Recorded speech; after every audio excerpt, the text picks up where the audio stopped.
Hello, everybody. Johnny Disc Golf back with another interview. This time, I am joined by Discraft's elite team member, Mr. Ezra Aderhold. How you doing? Good, man. Thank you for having me. Yeah, absolutely, dude. I appreciate you taking the time. Granted, we have a little bit of extra time. We're at Worlds. We are 3-4 days in advance, but you've already been here for 3 or 4 days too. Yep. Talk about the experience. Like, how's it been? I mean, we're in Vermont for an extra week. It's awesome. No, for sure. Yeah, I mean, it's nice to have a little bit of a buffer before this event, especially coming off of, Dglo, which is quite a bit different of a course. It's nice to be able to kind of adjust our games to these style of courses. It's been good, though. I mean, the weather's actually held off, for the most part. I think they did have a pretty wet season, which kind of sucks, but the course is actually in decent shape. Brewster is obviously muddy in a few spots, but it's holding up pretty well, so it should be a pretty good event. Yeah, I mean, and honestly, we've had a little bit of weather over the last week, but I don't know if you've looked at the weather schedule for this next week. It looks pretty good. It looks good. Heck yeah. So we should be due for like a nice weather for once maybe this season. But I want to ask you, like, you've been on the road all year, maybe a moment or two off the road. Yeah. It's an every week, all day grind. How is your just like exhaustion level? Like, how's your passion for the sport right now? Where are you feeling? You know, we're 2/3 away in the season. That's a good question. I think burnout is the thing people talk about, and I don't really think burnout's a real thing. I think it's an excuse for. I think it's just an excuse for like the way you're feeling, and I feel like here's what I'll say. I don't think anyone feels burnt out when they're playing well, right? Okay, all right. So like I've had a really good season up until like the last month or so. It's been a little bit rough. And so like I feel like I'm like burnt out, but it's like I'm not actually burnt out. I've just had some rough events. Yeah, I'm just It's upset like, at myself. yeah, so it's like when you don't play as well, then it's a little bit easier for the drive and the passion and stuff to like you look at the negatives too often. Yeah. And so if I have a good event here, then I'll be right back on the horse. Yeah, you're like, I'm not burning at all. I'm Yeah, then it's like, oh, let's have a whole nother season, So it's Yeah. I think that's something to keep in mind when people go through tough stretches. It's like you look forward to the next event, and then like that burnout feeling that's kind of fake, he's gone. Yeah, no, I totally hear you. I mean, and it is exactly what you said. I mean, it is a state of mind. Right, exactly. You can say it's real or not, but Yeah. it is malleable, right? It is in your own brain. One thing I think that separates the good from the great golfers Yeah. is performing down here at the stretch. So, like, we can talk about burnout all we want, but Ricky and Paul don't seem burned out at the end of the season. How do you, or how have you, maintained that energy, that juice, that stamina through the whole season? Yeah, I mean, I don't know. I think keeping things consistent the whole time is probably important. Making sure you're still putting the practice in and putting the effort in. It can be easy to maybe feel a little lazy and like just kind of wrapping up the end of the season, trying to get to the end quickly. I think being consistent is important. Yeah. No, consistent, like the routine of it all, really. I would say too. I think this isn't like a super physically demanding sport. Obviously some tournaments are a little bit more elevation and walk. Difficult to walk up there. Like Dglo is probably one of the more strenuous ones. And then obviously with the heat and stuff. But compared to like sports where they're having to run laps all day long and you run miles and contact sports, it's like that's where I feel like physical burnout could be a more real thing. We have it pretty easy in disc golf. I don't think people are practicing eight hours a day throwing shots all the time to where it'd actually be an issue. That is true. And honestly, it's something we spoke about a little bit off camera, but it can be, I think, the everydayness of it that can lead to the, the end state of maybe not being as excited for the end of the season. Having said that, we're in Vermont, and if you're not excited for Worlds in Vermont, maybe pick a different sport, right? No, this is a special place to be, for sure. I mean, you can see the backdrop right here. Yeah. It's like this is incredible. It's unbelievable. When was your first time out here in Vermont? I think 2020. Okay. I want to say 20. I think we played this. I know we skipped some events in 2020 because of the whole COVID thing, but I think I played in 2020, and I can remember I had to go into a playoff. I was in like top 20. I had to go into a playoff for the USDGC spot. Nice. And I did clutch up and get it. Really? So like that's always a little bit of a special vibe, That's actually a good memory. They have you play on 18? We played 1 and 2. So we both boarded 1, went till 2, and then I made like a 30-foot off. Wow, 30-footer for the USDGC spot. I mean, this is late in the year too, so to get a USDGC spot was probably a big deal for you then. Yeah, for sure. So you've played here 2020, 21, 2022. The course looks a little bit different. Both courses looks a little bit different. Could you maybe talk about the changes and your perspective on them? Yeah. I do like both these courses. I think they're really fun to play. I honestly I'm a little disappointed that they didn't beef them up a little bit more. So these are two of probably the shortest courses on tour, which I think the tour is kind of moving away from that style of golf. I think Bristol's kind of I don't feel like the necessity for that type of course is really needed. So I would have liked to see a few more changes to kind of beef it up a little bit, add some difficulty.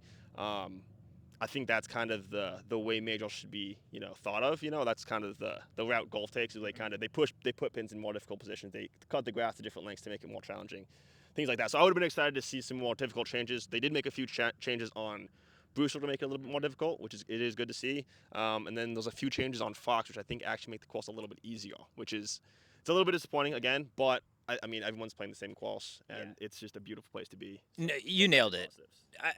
I think I mostly agree with everything you said. Like it. I mean, there was a lot of talk last year about par fours in the woods, fives in the woods, like parking lots. That's the thing. I think I heard that there was gonna hole one was gonna be taken out. And it was gonna be a parking lot. So it's like, oh, there might be like a pretty big redesign. And then it's mostly the same course, which it is. It is a pretty solid woods course. It's just I think we're kind of moving away from that. I agree. I mean it was one of the most challenging courses on tour, and then kind of like you said, the tour has kind of like grown a little bit out of it. We're coming out of Dglo where I mean, granted, do we need to be throwing full power in every single shot throughout the entire year? That's a whole nother question. But Dglo was like, wow, this is a modern open disc golf course. And to come out here at Fox Run, so much, no, exactly, every year. Yep, every single year they keep doing it. So it is just a different energy out here. It's going to be a little bit more of a chase for perfection rather than a maybe like survival, just chip it around. So how do you feel like that plays for your game? Do you feel like you can compete when you feel you need a birdie every single hole? Oh, for sure. Yeah, I mean, I think it's definitely. I'm not going to say this style of qual suits my game as well as a Dglo, but I have done fairly well here in the past. So I'm if my game if I'm throwing the shots I need to throw and making the putts, I think I can compete on any quals. Very true. I mean, 1030 plus, you could play anywhere. I was interested to hear your thoughts on the course because you have kind of, I mean, everybody knows you. You got a physique. You stand out, right? Very easy to notice you. But one of the other things that's kind of brought you into the public consciousness has been your relationship with Brody Smith. Somebody who came on the scene divisive in what people thought were going to be his results, but he's a legitimate touring pro. It is what it is. There's no denying it.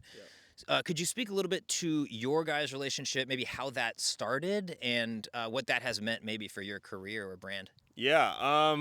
I mean, I never met Brody until, man, was it 2021 maybe? I think I was in the Texas area and I was about to leave or something. And I texted him, was like, hey man, do you want to or I DM'd him, whatever. Do you want to film a video? So then we did a Get Freaky Face Off was our first video. And we hit it off really well. It was a super fun video. We got along really well. And then I think we maybe made a few more videos after that.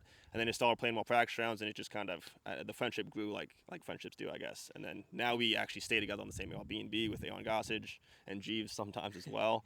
And it's really nice to have good friends on tour, because we're away from home for so long, and so we're away from our family, our friends, that kind of stuff. So to have relationships that we can kind of count on and make jokes with and just all that stuff is huge, man. I mean, I spoke to Cole about his community and it seems so important to find yourself in with a crew, a group of people. How has making the videos so it's just like every single tournament, it's just part of the deal. You have to set up a time to go play the course. Half the time you guys are like filming yourself with these sort of things. How does that impact your practice routine? Do you feel like it helps it because you're like diagnosing, explaining it, and speaking it? Do you think maybe it hinders you because it isn't really like a real practice round? You're kind of hamming it up a little bit. Where does that stand with you? I think it's fairly net neutral. We've been filming the last 10 or so events ourselves, which is a little bit more difficult. But most of the time we're just doing a practice round anyway, so it's like we're kind of just throwing the shots we would throw in practice, so it doesn't really take away a whole lot from the actual practice round. And then this season we've been outsourcing our editing, which has helped a lot too, with the time. And last season I was staying up super late sometimes, or waking up in the morning to get the video edited so we can post it. So having that outsourced has helped a lot with just time and being able to focus on the things that are important. Yeah, absolutely. I mean, it's like I actually appreciate that you did that because it gives you some perspective into maybe some of the lives of the media people that like Oh yeah. the editing. Often it's fun in games to hang out and film. Yeah. Then you're And- sitting in your room at 11 p.m. and you're clicking, Yeah. trying to make the You video. have a deadline you have to meet, and it's like, yeah, for sure. That's a lot of the stuff too that kind of goes behind the scenes. You know, people see the final product and they don't necessarily know what goes into it, and so like there's a lot of stuff that people maybe don't appreciate as much as they could just because they don't know what goes on. 100%. So yeah, I appreciate you having that that perspective of it. Nukes Baby. Nukes Baby. Is there a more on brand like marketing tour series disc thing and tour? Like I don't know. Yeah. How did that become like I feel like a lot of people would want the Nuke. Yeah. How did you get the Nuke? How did it become like the core of your brand? Yeah. I don't know. I mean, I think I got on Discraft's team at a good time to where no one else had the Nuke as their World Series disc, so then I was able to kind of claim it. And I think Bob Julio at Discraft kind of felt like that was a good fit for me. I was obviously stoked about it because that's like my go-to disc at the time and still is. So that was a good fit. And then the Nukes Baby kind of saying, I can remember I for a while I would just say like, oh, let's go baby, or like Nukes Baby. I would just throw a shot and be like like somebody would ask me what disc it is, like Nukes Baby. So I would kind of say that for like a lot of things. And then I think Adam Hammis actually gave me the idea to like actually like make it like a mulch thing and like sell stuff with the Nukes Baby slogan on it. So he deserves some credit for that. All right, so he's getting, I assume, royalty. He gets 10% of every sale. No, he doesn't. Yeah, he gets the slap on the butt for the good idea and thank you later. No, but I really, it's honestly awesome. It like fits everything. You're a big guy, Nuke's big, hardy. I can't even hold him. Like I have little tiny hands, but it totally works. And it seems like it's like really set into the public, consciousness a little bit. Nukes, distance, hand in hand, right? They come hand in hand. Yeah. You're doing the distance competition at Worlds. Have you already done it? I have not. No, it's just in a few hours. I think I'm gonna get a practice round in, and then probably head over there and rip some shots, and hopefully connect on a couple. Yeah, and if you do, the top 5 make the distance invitational, which is later this evening. Okay. That's something that has really started to take off. Is these like four media distance comps? I'm thinking USDGC last year got a zillion views. This year at Preserve, we're going to have another one in the off season. Yeah. But is that something that you're like, oh yeah? Is that something you aspire to? Have you thought about maybe training for distance for these things? Like, how does that resonate with you? Yeah, I mean, I'm definitely a playoff first. So my goal is to win tournaments. Like stroke play tournaments. So that's the main focus. So I haven't put a whole lot of time into training for distance, which if I did take that route, it'd look a little bit different. There'd be more speed training, stuff like that. But I haven't done a whole lot as far as like specifically training for that. It is super exciting to see these events pop up. Chris Taylor's doing a really good job with putting these events on and bringing some money to that side of the game. I personally think distance is probably the most exciting part. I think everybody likes to see the disc just get launched and just fly and see the shapes. So I think that's one of the things that kind of brings people into the sport.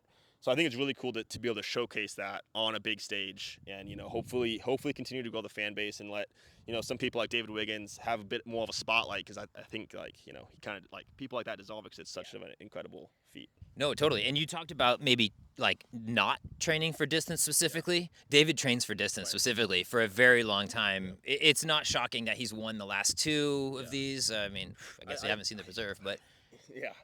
Wait, has that not come out yet? I believe it's going to come out in the off season, but shocking no one. Wiggins crushes. Well, I'll say this. No spoilers for that, but outside of that event, he's never gotten outside the top 2 in an event. That doesn't mean he didn't get top 2 in that. I'm just gonna say yes, it's possible. But yeah, which is a wild. I mean, it's ridiculous. Yeah. I went down to New Orleans last year to do a little documentary on him.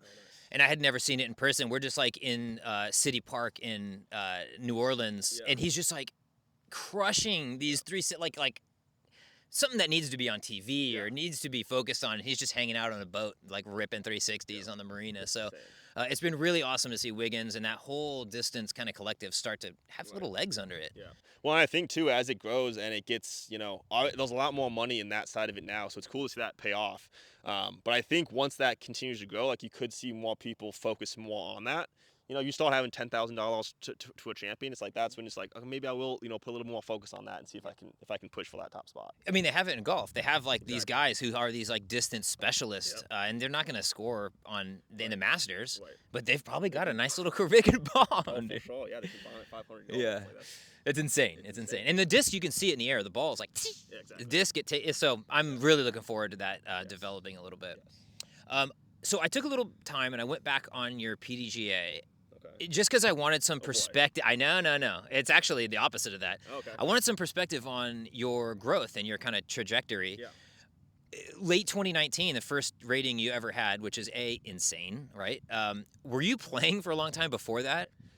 Yeah, so I think I started playing in 2014 super casually, just kind of picked it up. I played Ultimate a little bit, like on the swim team, so we kind of, we liked the Frisbee, I guess. But then, yeah, we found a disc in 2014 and went out to the course with that, an Ultimate disc, and kind of chucked some stuff around. We thought like 300-foot holes were par for walls, so it's like that's kind of, I think everybody kind of starts out somewhat similar. And then we started watching like Jomez and Central Coast and stuff like that pretty quick, but didn't get super involved with actual disc golf until 2017. I think I kind of chose a different career path after high school, and then decided I want to do something more fun. So then from 2017 to 2019, I did do a lot of practice, a lot of field work, a lot of form critique, technical stuff, filming, trying to get my foundation kind of strong before I jumped to that, the step of actually, competing. And then, in 2019, started playing some events. Turned out I wasn't as good as I thought I was going to be. Hey! I thought I was like 1,000 right away. Okay, And so I was like, oh my gosh, it was like 950, like 946 or whatever it was. Yeah, 959, I think, was like the okay. first rating that ever came in at sometime in 2019. Okay. Before I go on at this point, though, what was the career you chose out of high school? I wanted to do real estate. So I wanted to just be like a real estate. Yeah. My brother and I bought 4 houses and fixed them up and then sold them.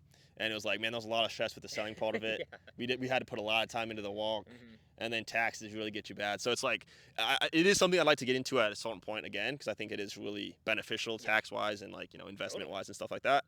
But I was like, I can do this when I'm 50 if I want. It's like, I won't be able to play disc golf on tour and travel when I'm 50. So it's like, I might as well just do it now. Well, I think you've made a good choice. The car you drove up in suggests that you've made a great choice. The journey from 2019 to now. Yes. Okay, I remember specifically the Canyons at Delwood. Yeah.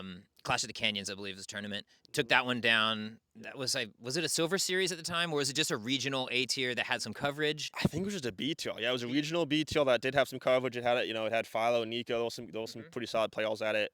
It probably felt a little bit more like an ATR, maybe to me. When it has video, yeah. if may as well be an NT at that point, like to a lot of the people. Yeah, especially 3 or 4 years ago, yeah. So you took that one down. I think that's when you kind of entered into the public consciousness. From there, though, I mean, it's been like 5 to 10 points every single year. You got to 1,000 pretty quick, and then it's been like a general uptick every single time. I think this last ratings you might have dropped a point or two, but the progression goes like this all the way up. Where does that stop? I mean, what's the highest? Manabu's like 1050, right? 1056. 1056? Yeah. Okay, well that's off tour ratings though. So what's Calvin, like 1050 or He's something? like right just below, right above, something like that. Okay, so I mean we'll see. The sky's the limit. I mean, obviously, like my goal is to be the best, the very best. To be one of those guys that's always in contention and pushing for the wins. So I'm obviously not at that level yet, and so there's a lot of work to do. But if I can continue to improve, at some point it's inevitable if I continue to improve. I love it. I love the confidence. I mean, I feel like everybody, there is a plateau for everyone, but until you reach it, you don't know. So I'm super excited to see these next few years unfold for you. There's a big one waiting in there for you, whether it's Vegas or one of those ones that you've done really well at for a long time. It's coming, so I'm super excited. Well, right here in Vermont, this wouldn't be a bad one. Not a bad place to start. In 5 years ago, there was a first-time champion here. Who's to say there won't be this time? That's about all I have for this interview, though. I wanted to give you a chance, maybe to talk to the people at home, any of the fans, supporters. The floor is yours. That camera is yours. Cool. Yeah, I mean, thanks to everyone who's followed along my journey. Since that false like Prius video, I think a decent amount of people saw that. If you followed me all the way since then, if you root for me now, thank you so much. The support helps obviously tremendously on tour. Thanks to my family, friends, everyone that it's just there for me. Thanks to my sponsors as well, Discraft, Squatch, and OTB Discs for just making this whole life possible. So thanks you so much. Thank you, Corey, for having me on. Yeah, dude, my pleasure. Really, this has been a treat. It's always a pleasure catching up with you. Yes, sir. I mean, it's so funny you mentioned the Prius video. I remember the shaggy-haired person. I Yeah. think I even like played on a card with, or was right around at the Crush at the Concho one year. Okay. Yeah. Yeah. It's been a journey, man. Clean Yeah. cut. We're doing it. It feels real now. Yeah. So Yeah. it's been a pleasure to watch the journey. I can't wait to see where it goes. But that is about all I have for this interview. If you at home would like to see things, all things disc golf, make sure to subscribe to my YouTube channel.